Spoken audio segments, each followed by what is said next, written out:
great to be rejoined by Tanner Kern. He does tremendous work over at DraftKings, and we dove into a little bit of football in the last segment, but as we know, these NFL games, they're fun to be able to bet on and things like that. They are not going to be contributing to the final standings. No team's playoff hopes will be dashed based on a loss in the preseason. Playoff hopes, they are very much hanging on these next few games in baseball, though. And how about if we head out to the heartland of America and take a look at my home state team? It is the Milwaukee Brewers on the road facing off against the Chicago White Sox. Michael Kopech goes for the Sox, and Corbin Burnes is on the bump for the Brewers. Brewers are right around about a -170 to a -180 favorite. Run line is more around -102 to a -105. And for me, I feel like this is either the run line of the Brewers or taking a look at the money line of the White Sox. I wouldn't want to lay this much. And personally, the way that Corbin Burnes is rolling, I just can't go against him. This is a prime run line spot for the Milwaukee Brewers here. They're on the road. They have the offensive advantage. They have the pitching advantage. They're guaranteed the 9 at-bats. I'm going to take them in this spot every single time I get the opportunity, as you said, especially with Corbin Burnes and how he has been pitching. He hasn't been as dominant as last season, but he's still been very solid. He has 7 straight quality starts. He should make it an 8th straight against the White Sox. Burnes has allowed just 96 hits in 139 innings this season with 141 strikeouts. Chicago is a massive joke. I think that was clear when Tim Anderson dropped his gloves and got knocked out the other night. And then Michael Kopech's not going to help their cause in this game. The pitcher's 5-10 with a 4.4 ERA, got a 1.4 WHIP, and then over 107 innings. He's only allowed 87 hits, which is pretty remarkable, but his walk rate and his home run rate is through the roof. He's walking 5.6 batters per 9. He's allowing over 2 home runs per 9 innings. And Chicago is just a 292 OBP as a team since the All-Star break, not touching them in this spot. I love Corbin Burnes to shove and them to get enough runs off Michael Kopech to cover on the run line. Yep, and with Michael Kopech, his fielding dependence is nearly 2 points higher than his ERA. He's actually been lucky to have that ERA that you've been laying out. And oh, by the way, with Tim Anderson, you mentioned the fact that he got knocked out by Jose Ramirez. He has been knocked out as many times by Jose Ramirez as he's knocked the ball out of the yard this season. Not a stat that you want on your ledger, to say the least. It has not been going well there, and this is one in which it's been not going well for this team trying to knock the ball out of the yard. The San Francisco Giants, they play host to the Texas Rangers. Relative pick-em here, the Rangers are starting to become a slight favorite in some books with John Gray going. Scott Alexander is going to be the opener, and we figure it's going to be Ross Stripling coming in a bulk role. How do you view this? Because with the Giants, their offense has just went straight down the tubes, and recognize that John Gray hasn't been great, but I'll take him over Ross Stripling and Scott Alexander in sort of a not-so-great tandem any day. No, John Gray hasn't been great, but he has overperformed, in my opinion, this season. I did not expect John Gray to actually be as good as he was.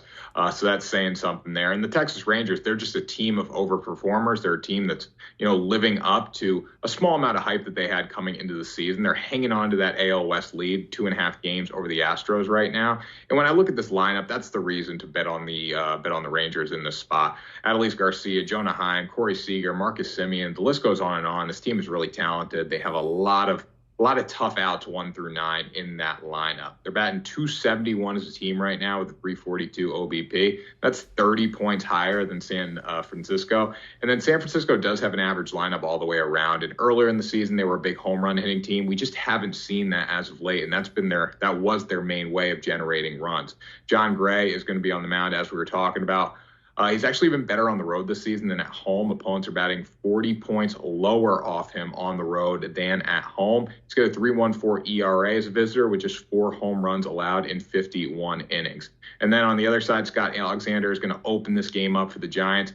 Really is only going to throw an inning in the spot and just has not been that good. The Giants do have the 5th best bullpen ERA in baseball, but I don't see them succeeding in this spot. I think this Texas Rangers is going to be too much for them, this offense. They're going to get a lot of runs on the board, and I do expect a decent day from John Gray.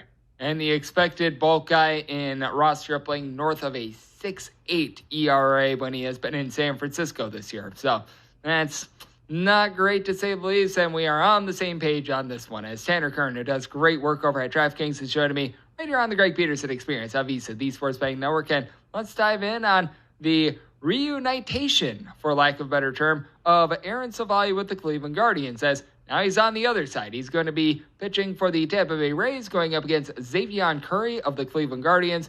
Guardians between plus 170 and plus 175 underdogs. Total on this game is 8.5. And I actually really like this Cleveland Guardians rotation. I think the Curry's doing for a little bit of regression, but I like what I've seen. Problem is, I just don't know if they're going to be able to score enough runs or a run in this spot. I don't think they will. I'm going to take the Rays on the run line for plus money here. This will probably not be plus money when we all wake up tomorrow, so just keep that in mind. Aaron Savali, the Rays, going to make his debut against the team that traded him at the deadline, the Cleveland Guardians. Savali has been sensational this season. He's got a 5-3 record, a 2.5 ERA, a whip right around 1. In 81 innings, he's allowed just 67 hits with 5 homers. Got a really good job of keeping the ball down in the zone. He can struggle with walks from time to time, but he's pitched well in nearly every start this season, so that's something to note there. His first game with the Rays wasn't great, but I expect a massive bounce back, especially with all that energy going through his body pitching against his old team. Xavier Curry's been good for the Guardians. His numbers have been pretty good. I mean, 2.95 ERA, 1.16 whip. However, he's going to serve as an opener in this spot. He went 5 innings in his last start against the White Sox, but the majority of his appearances this season have been 1 to 3 innings. So I see him doing more of that against Tampa Bay Rays team that's starting to get their offense back a little bit since their big downfall at the beginning of the second half of the season. Guardians is 3-7 in their past 10 games. The Rays are starting to rebound. This is a winnable series for Tampa Bay, one that they need to win to stay alive in the AL East hunt. They're 3 games back to Baltimore right now, so I expect them to come out on fire. Same goes for Aaron Savali and for them to cover on the run line. Yep, Cleveland in their last 10 games averaging fewer than 2.5 runs per game. It just not been going well for this offense. I think that the pitching will be just fine for the Cleveland Guardians, but hard to bank on a team that you don't think is really going to be able to score in this spot. And for the LA Angels, I think that they might have a little bit of a tough time scoring as well. It's Justin Verlander. We all recall how good he was with the Houston Astros last year. Well, he's making his first start since being dealt at the trade deadline with the Astros at home. He's going to be going up against Reed Detmers, who's going to be getting the ball for the Angels. And Reed Detmers has just been a tough luck guy all season long. Feels like he draws all these bad matchups. He's pitched halfway decent, but I just can't go against Justin Verlander. Love the way that he has been performing, and this Astros team in general. I just think they've got too much firepower in this lineup, especially with the Angels' bullpen not being good. I wouldn't want to bet Reed Detmers on the road. That's what it comes down to here. But when I look at this game, Justin Verlander did start the season a little shaky, but he's been tremendous as of late, and he's back in his comfort zone. In the past 30 days, he has a 2 ERA, and opponents are batting just 173 off him. He's back to vintage Verlander, in my opinion. He's in a great situation being back in Houston. He's getting paid a lot of money to pitch for a team with a chance to win the World Series that we know he's happy to be at, and we know he's in a spot where he's comfortable. The Angels do have a high ceiling pitcher in Reed Detmers. That's why I would call him. But he's coming off a very tough outing against the Mariners. He allowed 7 earned runs in 4 innings of work. The reason to fade Detmers, as I was saying earlier, is his road numbers. He's got a 5.49 on the road this year. He's yet to win a game on the road. I guess that does have something to do with his offense a little bit, but he just has not pitched well as a visitor this season. The Angels can compete offensively with the Astros, but pitching is a major mismatch here, and for that reason, I'm going to lean towards the Astros on the run line for plus money. And then let's wrap it up with one of the hottest teams in the big leagues in the Baltimore Orioles going up against the Seattle Mariners, who, by the way, the Orioles have not been swept in a series in 76 straight series. That's absolutely insane. They just avoided the sweep on Thursday. Now they go up against the Seattle Mariners with Luis Castillo on the mound. Kyle Gibson is going to be on the bump for Baltimore. Mostly seeing 8 out there, but we've seen some of these 8s, which was the opener, flip to a 7.5 with regards to the total. And for Seattle, between about a minus 135 to a minus 142 favorite. How do you view this one?